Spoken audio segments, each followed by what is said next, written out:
Hello, hello.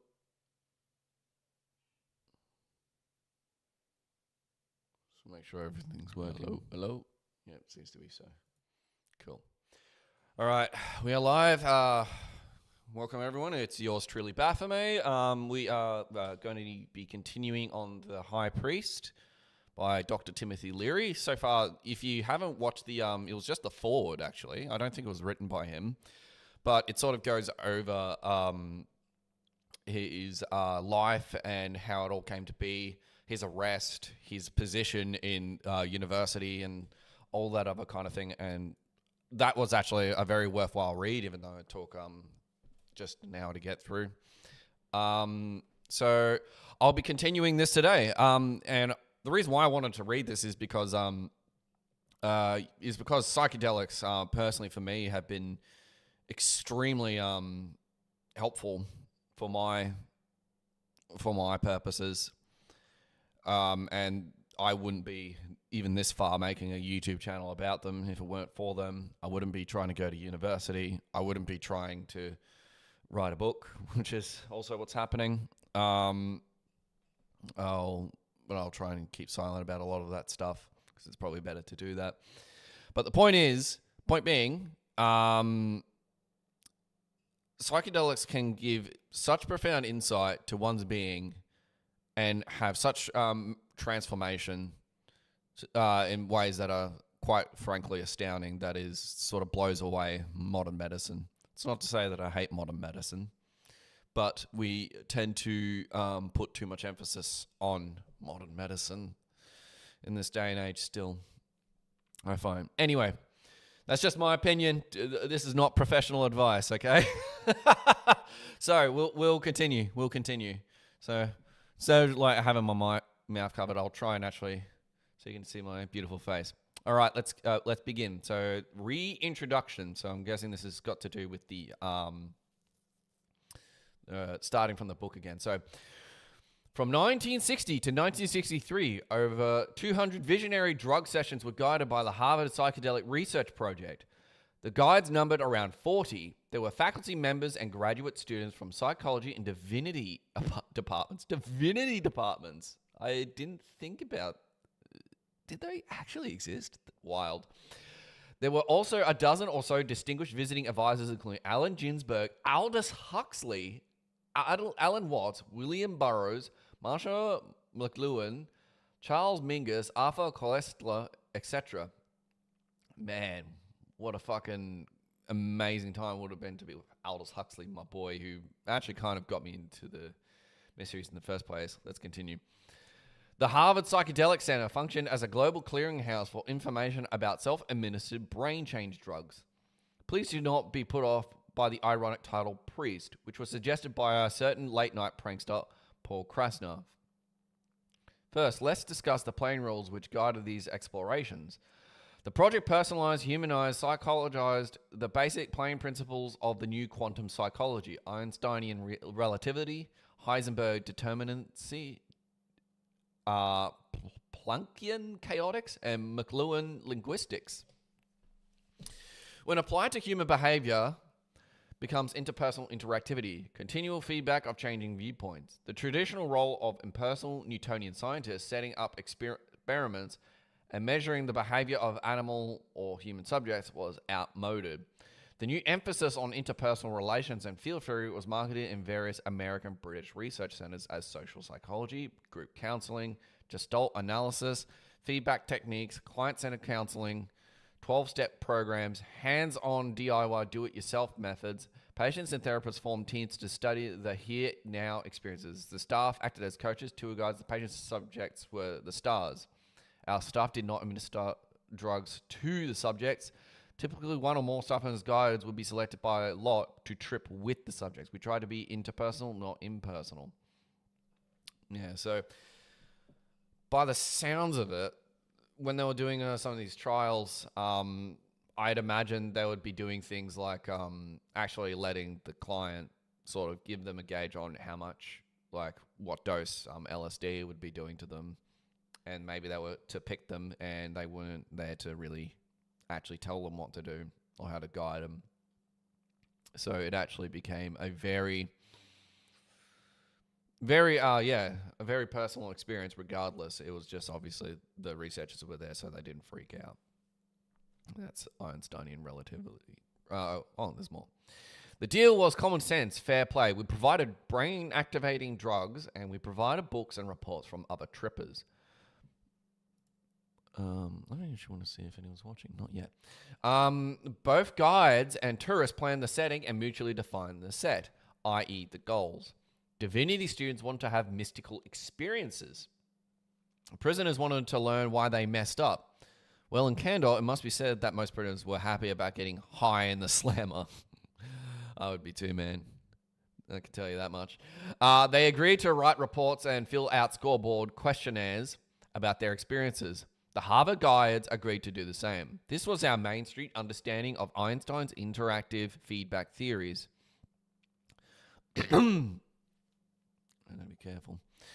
The trips in this book included legendary intellectuals Aldous Huxley, William Burroughs, Gordon Wasson, Walter Clark, Arthur Koestler, Charles Mingus, Maynard and Flora Lou Ferguson, Frank Barron, Ralph Metzner, Allen Ginsberg, Charles Olson. Less renowned, but equally enlightening, were a sophisticated black junkie, a witty British adventurer, a hip Hindu lady guru, a real tough Boston mafia murderer, and 3 courageous Christian theologians. My children, Susan and Jack, acted as guides and observers. So obviously they wanted to get quite a huge diversity of people when they were doing a lot of these tests and things like that, because it would have been quite profound to see what different kinds of people would do and how they reacted. So Heisenberg determinacy. I'm surprised that they actually are looking at all these methods. It's incredible. Heisenberg determinacy. Observers create the realities they inhabit. Viewpoints, perspectives. The setting for each excursion was planned by the trippers. Each voyager returns with different stories to tell. The aim is to take responsibility for and notes about the realities you determine. The all is mind. Mind over matter. Perception creates reality. That kind of thing. Not to say perception is reality. Big fucking difference. So if I say there's pink unicorns and they exist, doesn't mean they exist. But perception informs my reality. So if I say pink unicorns exist, it will cause different things to happen in my reality, I guess. It just doesn't mean it will be informed and directly correspond to absurdities in the universe. Here we go. Moving on. Planckian chaotics. The basic nature of the universe, we are told, is indescribable chaotics, ultra-complexities which boggle the world-processing mind. Psychedelic drugs apparently activate right brain circuits which overwhelm, unfocus, dilate, disorder the linear left brain mind.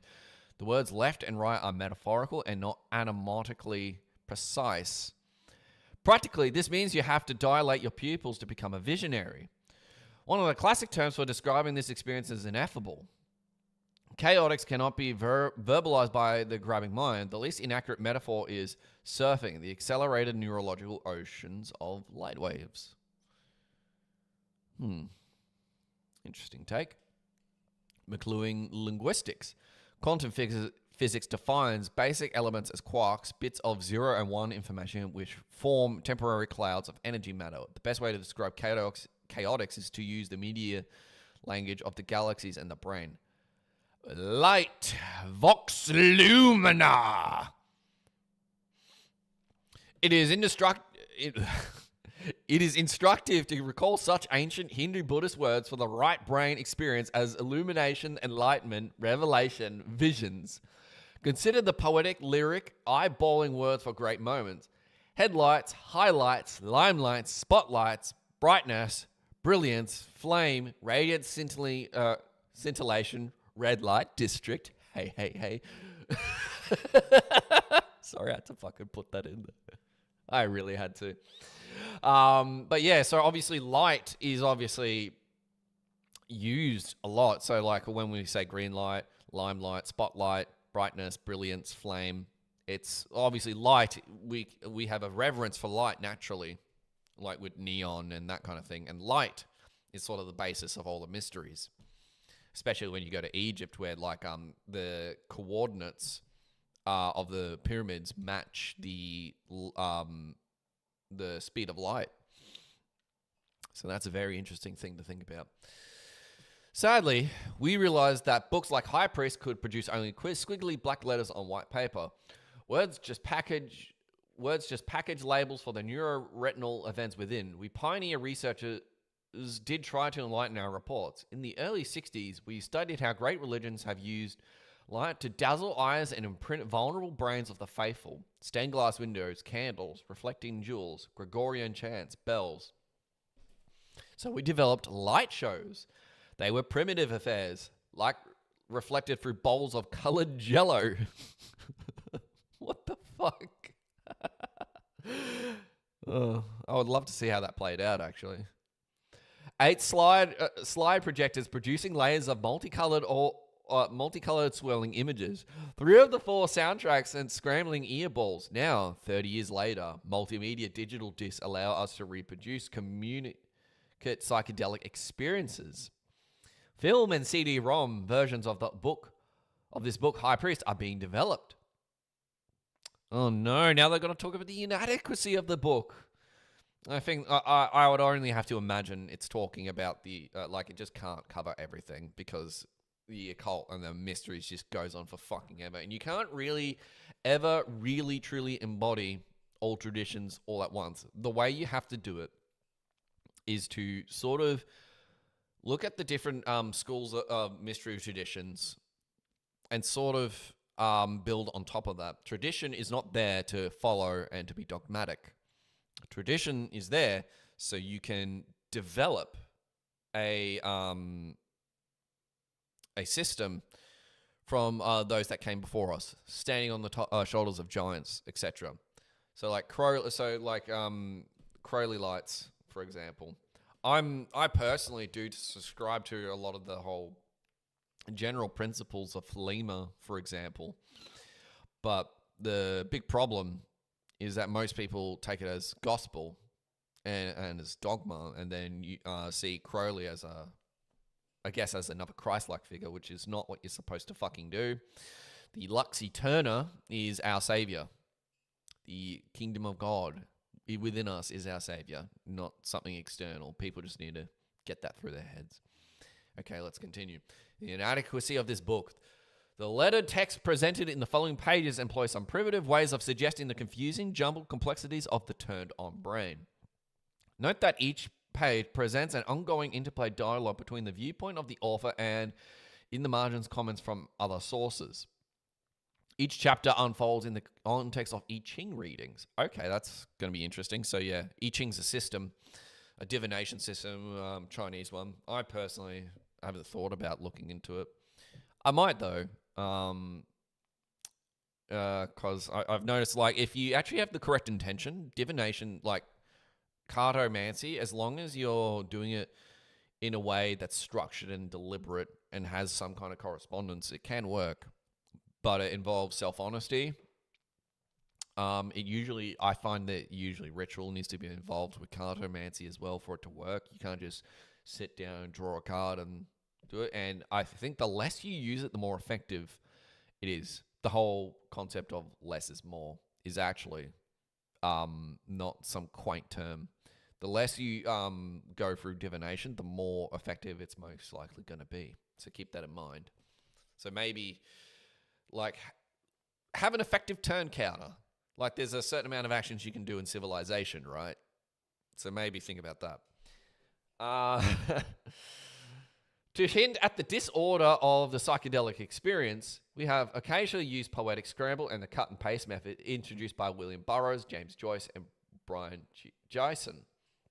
You will note and perhaps be amused by our breathless spirituality, our lavish use of religious metaphors. Today, of course, we are beginning to use neurological and digital terms to suggest how we can operate our brains.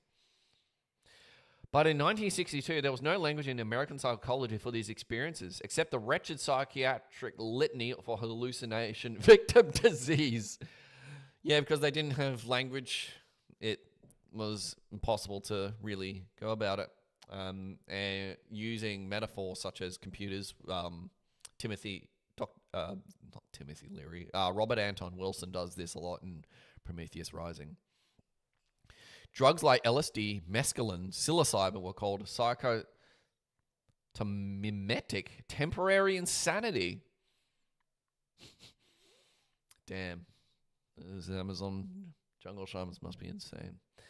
We intuitively reject the disease victim model and relied on the classic terminology of religious mystical states.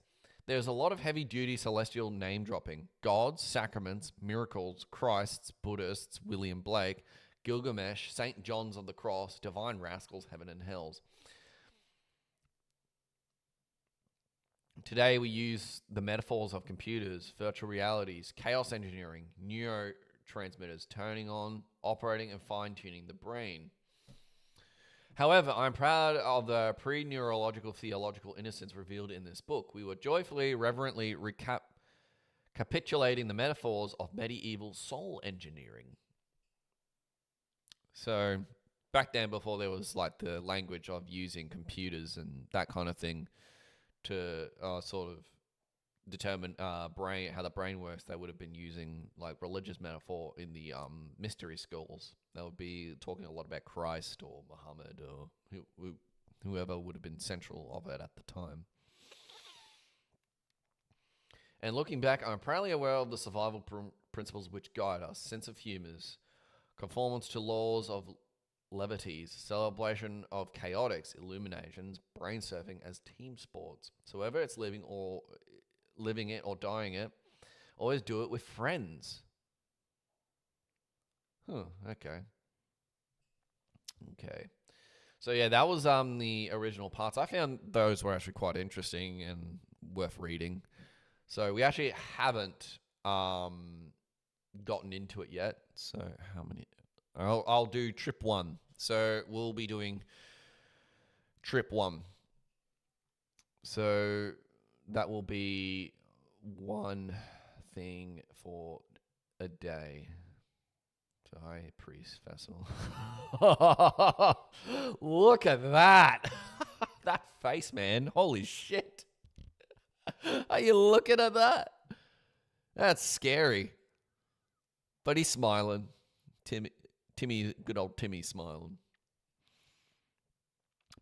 But why should I go? By whose decree? I am not Paul, nor am I Aeneas, but deemed unworthy by myself and others. Wherefore, if I allow myself to go, I fear it would be folly. This is a very interesting term, actually, because I think a lot of people, including myself, feel that they don't deserve it, or they're not worthy of certain mysteries, or they're not worthy to go talking about certain things. In some respect, that's actually true. But unfortunately, the people who tend to be talking are gurus or like charlatans who probably shouldn't be talking about that stuff, and they know this very well, and they say, no, listen to me, only I know the truth. You cannot divinate it. You must listen to me. The point is, you need to actually realize that the kingdom of God is within, and that you actually need to trust yourself and your own ingenium and edification and a bunch of other things. Okay, trip 1, January 1959. Guide, God's Dog, Oracle 3. Difficult at the beginning. Interesting. So he must have done like some kind of forms of I Ching before he actually wrote some of these chapters. Hold on. Since this is interesting, I actually want to maybe consider integrating this myself in my other practices. I Ching divination.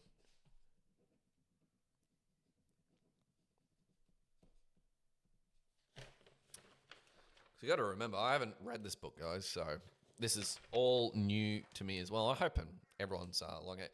And if you haven't already, please like, share, and subscribe. Subscribe to my Substack. And maybe Twitch if I decide to bust out the games, but I don't think I'm going to for a lot of different reasons. So there's that. All right, trip 1. In the beginning, God created the heavens and the earth. The earth was without form and void, and darkness was in the face of the deep. Nicholas in The Magus by John Fowles. For a while, I let my mind wander into a bottomless madness, supposing all my life that last year had been the very opposite of what conscious so often said, so often to trip me once again about life in general. That is the very opposite of hazard. And God said, let there be light, and there was light. And God saw the light, so that the light was good. He didn't say anything about the darkness. The light was good. The light was good, not the darkness. But, darkness is half the reason we have, it literally is half the reason we're here. And light is the other half we're here. So think about that.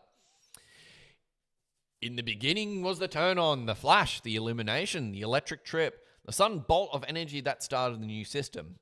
This is the sinusoidal wave, so Zeus, Yahweh, the tetragrammaton. The turn on was God.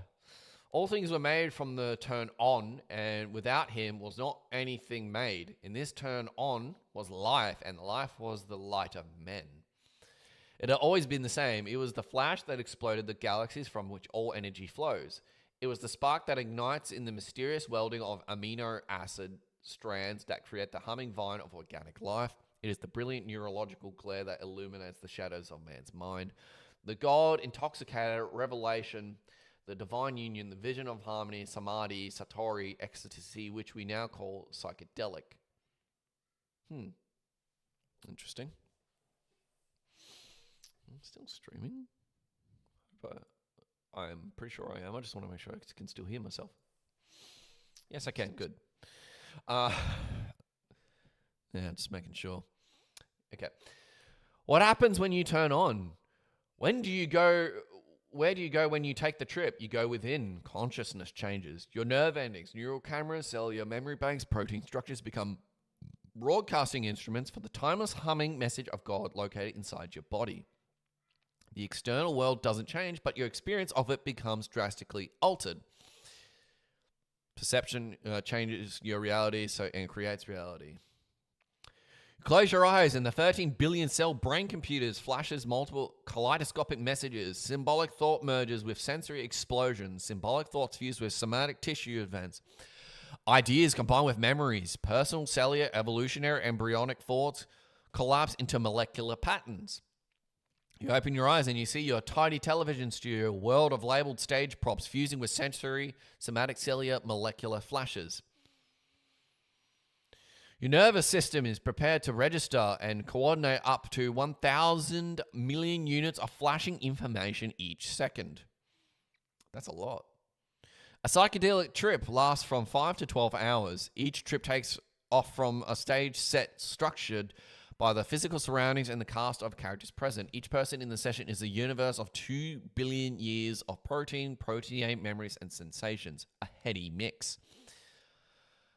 I think this is important because when we talk about the age of the world, and if everything has consciousness in it, everything sort of actually embodies some kind of memory, including each individual cell in your body. So you're actually made up of millions of years of memories, even though you might not be able to feel it. Which is an interesting thought to think about. How to describe this multiple, jumbled, rapidly changing process? What do you do after you turn on? The light shineth in the darkness, and the darkness comprehendeth it not. Okay, that's actually, wow. The darkness comprehendeth it not. That's interesting to think about. Darkness can't comprehend light. Okay, that's actually really interesting. That's probably one of the most important things about it. I'm going to write that down as a timestamp for later. So, the darkness cannot handle the light. So that's simply saying that for people who live in the dark, they can't comprehend what light or enlightenment sort of looks like.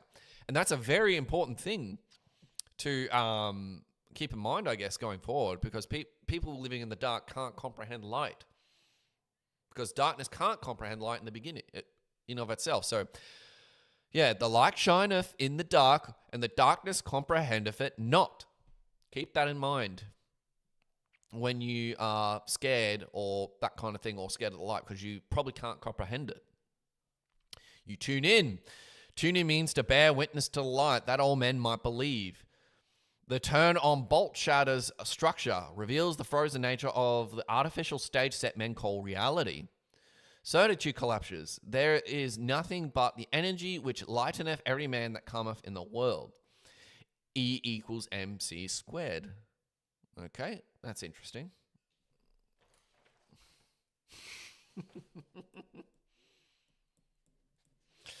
We discover we are not television actors born onto the American stage set of a commercially sponsored program 20 centuries old. We are 2 billion year old carriers of the light, born not just of blood, nor of the will of the flesh, nor of the will of man, but the light that flashed in the Precambrian mud, the light made flesh. Tune in means that you sit in the debris of your shattered illusions and discover that there is nothing, you are nothing except the bearer of wire coil of life, that your body is the temple of the light, and you begin once again to build a structure to preserve and glorify the light. You bear witness, crying, the son that comes after me is preferred before me. And your days are spent preparing the earth for the son to come. That is tuning in. The son, Christos, Jesus Christ, that is tuning in. Not literally externalizing Christ, and that's what it means to reject Christ from your life and go to hell, okay? Not in the fucking typical sense that the church puts it in, okay? To let light in, the Christos, is how you are saved. And that is tuning in. And to tune in, you must drop out. Drop out means detach yourself tenderly, aesthetically, harmoniously from the fake prop studio of the Empire game and do nothing but guard and glorify the light. My first trip came in the middle of the journey of this life when I was 30 years old. I want to see something. Nicholas the Magus. I stared at myself. They were trying to drive me mad. They brainwashed me in some astounding way, but I clung to reality. And God saw that it was good. From the Magus, I cannot believe the Morris is evil. You will understand. And God made the beasts of the earth according to the kings and the cattle, according to their kinds, and everything that creeps along the ground according to its kind. And God saw that it was good. Okay, so yeah, we'll start here again. My first trip came in the middle of the journey of this life when I was 30 years old, and awoke to the consciousness that I was trapped in a dark room in a hastily constructed thin-walled stage prop home in Berkeley, California, and the ribbon of light had been lost. I was a rootless city dweller, an anonymous institutional employee who drove to work each morning in a long time of commuter cars and drove home each night and drank martinis and looked like and thought like and acted like several million middle-class liberal intellectual robots. Woke up, fell out of dead, made the bus in Fleckens Flat. Is that a typo? There was no connection with soil or with my racial past. My clan gods slumbered. My tribal banners were hidden, forgotten in cellular respiratories. Now, I think that's just referring to the fact that if we are really disconnected from our past, that's never good. Both racially speaking and culturally speaking. To like destroying people's roots and foundations and traditions is some of the greatest tragedies that can happen. It doesn't matter if you're black, white, Asian, whatever. Having your cultures destroyed is fucking horrible, because we always need something to go off, because if we also destroy our culture, it's going to be harder to have something to compare it to, and thus gain enlightenment. So even in a sense, Christian culture is important if we have nothing to compare it to. So everything has its purpose, right? Okay. There's no connection with soil or... Yeah, we went over that. How I entered this flimsy stage said I cannot well recall. So full I was of asleep at the time. I dropped out, taking leave from my job as Director of Psychological Research for the Kaiser Foundation Hospital and sailing for Spain on the SS Independence. American export loans with my 2 children, Susan, age 9, and Jack, age 7. We settled in a villa in Torremolinos on the Costa del Sol. There, the kids trooped off across the field to school each morning while I stayed home to die messily. In other words, while my kids were at school, I was tripping balls. The coast of Spain, Malaga to Gibraltar, is the southernmost part of Europe, and down to this bottom sift and fall the psychological dregs of continent drunkenness, Swedes, cashiered Danes, twisted Germans, sodden British. The main occupation of the Torremolinos colony was drug taking, and the drug was alcohol.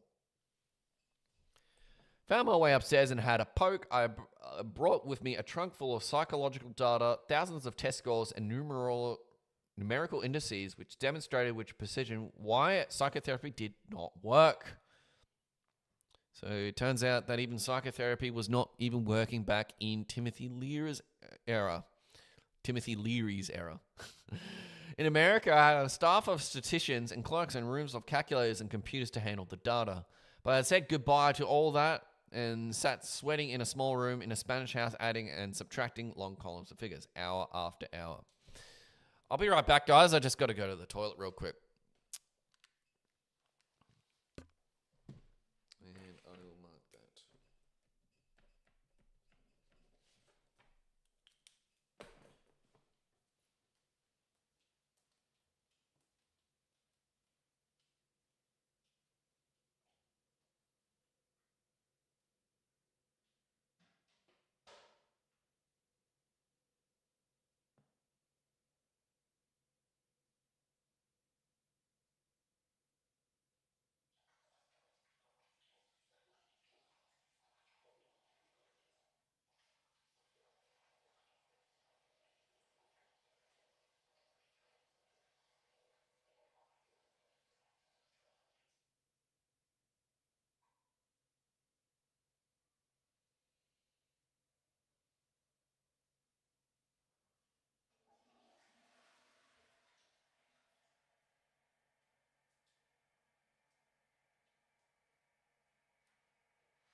All right. We are back, ladies and gentlemen. All right. Where was I? I'll forego reading that stuff. You guys can read that if you want while we're in the midst of stuff. Good old Dante. Okay. Let's continue. Yeah. But I just had a book. Having read the book, it was a brutal yoga. Each laborious calculation was proving that psychology was just a mind game, an eccentric head trip on the part of psychologists, and that psychotherapy was an arduous, expensive, ineffective, unimaginative attempt to impose the mind of the doctor onto the mind of the patient. Oh my God. Oh my God. This is why psychotherapy does not fucking work, people. Well, it's not that it doesn't work, but the purpose of psychotherapy in the modern era is not to actually heal the patient. It's to, it's to sort of impose a certain level of more cognitive dissonance, almost more, so they can continue to function in the bullshit that we are currently finding ourselves in. That's the truth. That's the truth. And I can tell you now,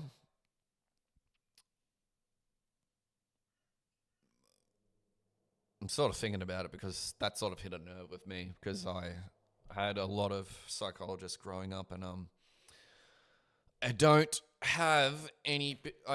It's not that they didn't help me while they were there, but very much so, it was very difficult because none of them were. It was all so I could fit in better with whatever systems were given to me. So it had nothing to do with actually making me better. It was so I could better tolerate school, better tolerate home life, and a bunch of other things, which was not what it was supposed to be about. Not its intention, anyway. And that's why only a few really good psychologists actually exist. Each arithmetical index was pushing me farther and farther from my chosen profession. And though the moles were rather small, I had to count them all. The dying process was slow. I would throw down the ballpoint pen and walk fast to the main street of the village and sit in a bar and drink and talk detached zombie fashion with the expatriates and leave abruptly and run back to the house and continue the paralyzing calculations, sweating in panic. Now he knows how many moles it takes to fill the Alpert hole. Boredom, black depression, flashes of frantic, restless anxiety. No place to go. I led the news today, oh joy, and though the views were rather mad, in December the rains came and the Mediterranean was grey and cold. On Christmas Eve, I met a young one-way prostitute from Valencia and took her home. By New Year's, I had to clap. Oh my God. Times of growth are best with difficulties. They resemble a first birth. Interesting. So yeah, if you're having difficulties in life, it's probably something that is giving birth, and I should probably keep that in mind too. Just like birth is a very difficult time for a mother because it's laborious, it's dangerous, and usually after giving birth, you're extremely tired and you need recovery and repose. But these difficulties arise from the very profusion of all that is struggling to attain form. Everything is in motion. Therefore, if one perseveres, there is a prospect of great success in spite of the existing danger. When it is a man's fate to undertake such new beginnings, everything is still unformed dark. I Ching. In the middle of January, I moved with the kids to a steam-heated hotel, but Jack's unhouse-trained puppy and my distant gloom freaked the owner, so I moved to an apartment tunneled in the rock at the foot of a Carl San Miguel. It was a cave with oozing stone walls. The beds were always damp. And that's never fun. Damp beds and shit like that. Well, I just had to graph. There, the breakthrough breakdown started.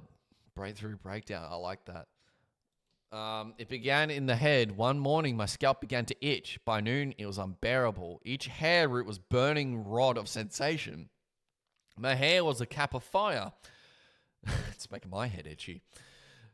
I ran down the beach and cut my feet on rocks to keep from ripping my fingers through my scalp. Holy shit, dude. By evening, my face began to swell and a huge water blisters erupted from my cheeks. A young Danish doctor came, injected me with a huge needle, and gave me sleeping pills. Somebody broke, and I went into a steam. In the morning, I was blind, eyes shut tight by swollen tissue and caked with dry pus. This is so funny, dude. I'm sorry.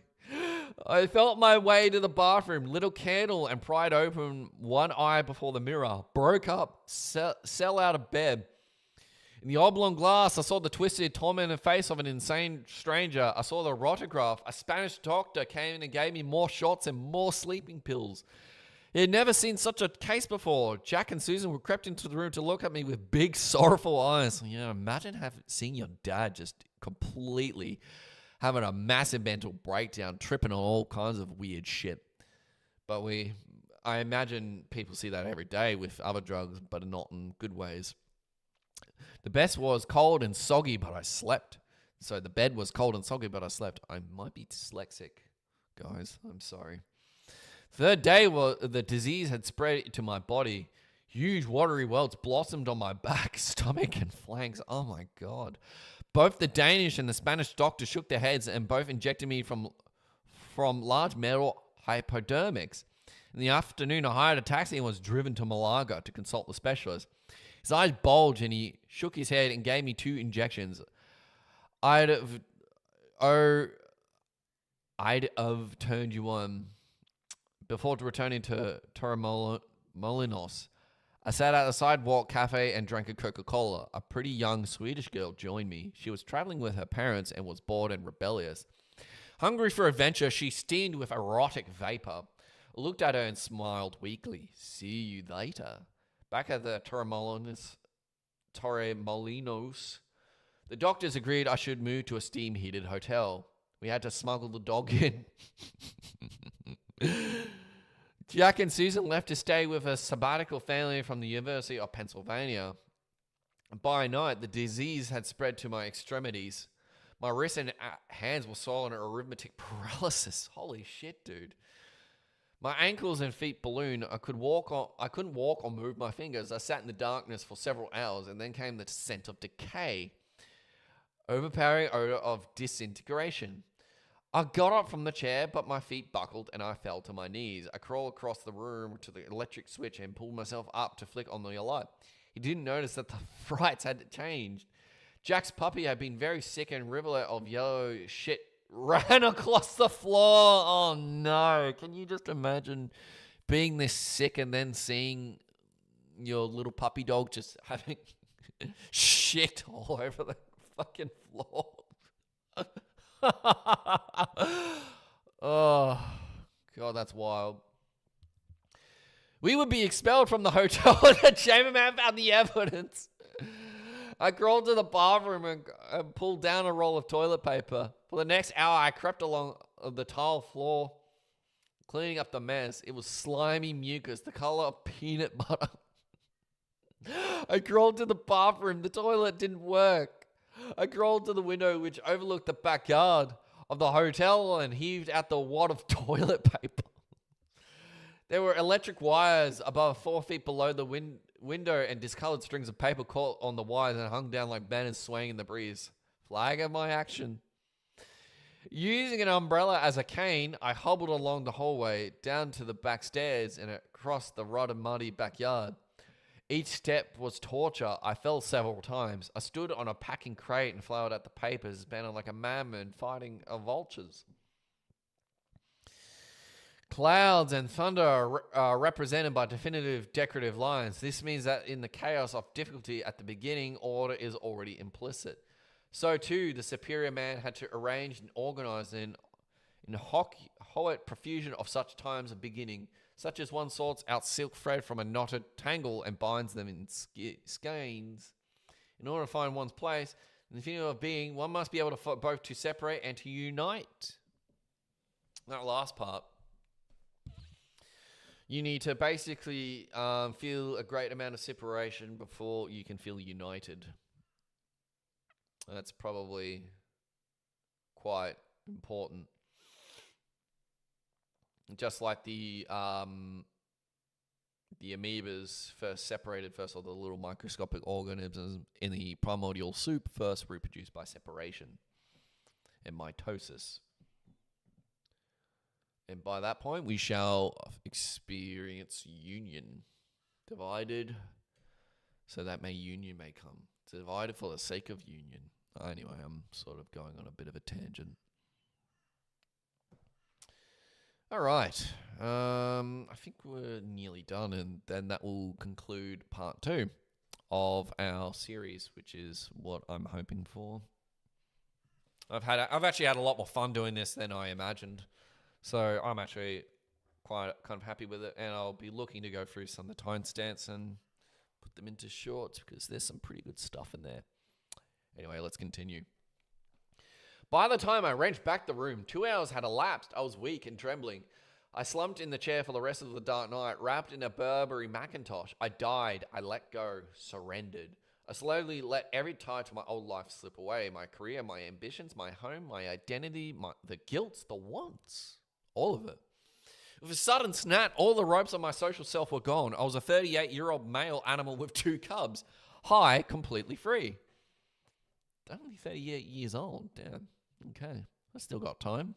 I'm just 29. Going on 30, though. But could be kind of important. I could feel some seed of life stirring inside. An energy uncoil. When the dawn came, I moved my hands. The swelling was gone. I found a pen and paper. I wrote 3 letters. One to my employers, telling them I was not returning to my job. A second to my insurance agent to cash in my policies. And a third long manuscript to a colleague, spelling out certain revelations about the new psychology, the limiting artifactual nature of the mind, the unfolding possibilities of mind-free consciousness, the liberating effect of the ancient rebirth process that comes only through death of the mind. So yeah, you got to get out of your mind. You have to experience emotional chaos and all other kinds of things for a new order to emerge. The ordeal in Spain was the first of some 400 death rebirth trips I had experienced since 1958. The first death was non-chemical, or was it? Birth at the beginning. Works supreme success. Further through perseverance. Nothing should be undertaken. Further 1 points to helpers.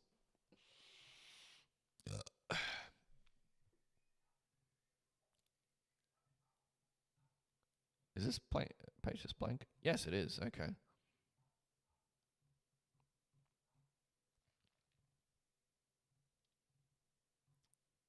That would make it... Damn, it is intentionally blank. Have we gotten to the end? We have. Well, that wraps up the first trip, guys. The first trip. So that was obviously quite a good one, and it was obviously talking about Timothy Leary's experience with psychedelics at first in a hotel. Timothy Leary, first experiences, and that's obviously how things came to be with him. Because obviously it was quite a trip for him. So if you really enjoyed this podcast, stream, or whatever you want to fucking call it, please like, comment, share, subscribe, and subscribe to my Substack. I am writing on there as well. I'm actually enjoying this little talk, so I might just continue doing it, even though I literally had not a single fucking soul watch this play. But hopefully more people do watch it in the future. Okay. Thank you, guys. Have a good night, good day, wherever the fuck you are in the world. Be a good one.